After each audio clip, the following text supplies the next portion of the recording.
ഭാരതം 80ാം സ്വാതന്ത്ര്യ ദിനം ആഘോഷിക്കുമ്പോൾ ഡൽഹിയിലെ ചരിത്രപ്രസിദ്ധമായ ചെങ്കോട്ടിൽ നിന്നും പ്രധാനമന്ത്രി നരേന്ദ്രമോദി നൽകിയത് രാജ്യത്തിന്റെ സാമ്പത്തിക കുതിപ്പിന്റെ ഉജ്ജ്വലമായ സന്ദേശം കൂടിയാണ്.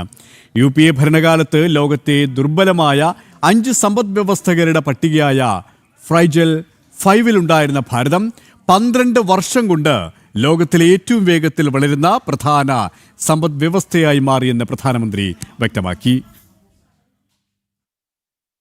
സ്വാതന്ത്ര്യദിന സന്ദേശത്തിൽ രാജ്യത്തിന്റെ സാമ്പത്തികമായ മുന്നേറ്റത്തിന്റെ ചരിത്രപരമായ മാറ്റമാണ് പ്രധാനമന്ത്രി നരേന്ദ്രമോദി എടുത്തു പറഞ്ഞത്. 2013 കാലഘട്ടത്തിൽ ധൂർത്തും അഴിമതിയും മൂലം ഫ്രജൈൽ 5 അഥവാ ദുർബലമായ 5 രാജ്യങ്ങളുടെ പട്ടികയിലായിരുന്നു ഭാരതം. എന്നാൽ കഴിഞ്ഞ 12 വർഷത്തെ NDA സർക്കാരിന്റെ ശക്തമായ സാമ്പത്തിക നയങ്ങളും സുതാര്യമായ ഭരണവും കാരണം ഭാരതം ഈ തകർച്ചയിൽ നിന്ന് അതിവേഗം കരകയറി.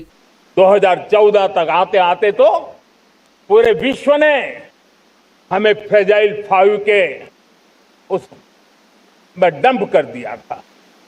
ऐसे समय पिछले 12 साल में भारत ने एक नई रफ्तार पकड़ी. तेज गति से हम आगे बढ़ रहे हैं और देशवासियों का संकल्प है कि अब 140 करोड़ देशवासियों के संकल्प को, सामर्थ्य को रोकना नामुमकिन है.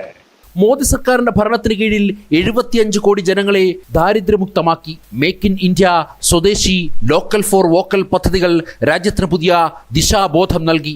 രാജ്യത്ത് ഇന്റർനെറ്റ് ഉപഭോക്താക്കളുടെ എണ്ണം 4 മടങ്ങായി ഉയർന്നപ്പോൾ ഡിജിറ്റൽ ഇടപാടുകളിൽ 100 മടങ്ങിന്റെ വൻ വർധനവാണ് രേഖപ്പെടുത്തിയത്. സെമി കണ്ടക്ടർ നിർമ്മാണ മേഖലയിലും ഭാരതം ലോകത്തെ മുന്നണി പോരാളിയായി മാറുകയാണ്. കോൺഗ്രസ് ഭരണകാലത്തെ നിശ്ചലതയിൽ നിന്ന് 140 കോടി ജനങ്ങളുടെ അധ്വാനവും മോദി സർക്കാരിന്റെ ഇച്ഛാശക്തിയും ചേർന്ന് ഭാരതത്തെ സാമ്പത്തിക വല്ലഭ ശക്തിയാക്കി മാറ്റി. 2047 ഭാരതത്തെ പൂർണ്ണ വികസിത രാഷ്ട്രമാക്കുമെന്ന ഉറച്ച പ്രഖ്യാപനം കൂടിയാണ് പ്രധാനമന്ത്രി ചെങ്കോട്ടയിൽ നടത്തിയത്. ജനം, ഡൽഹി.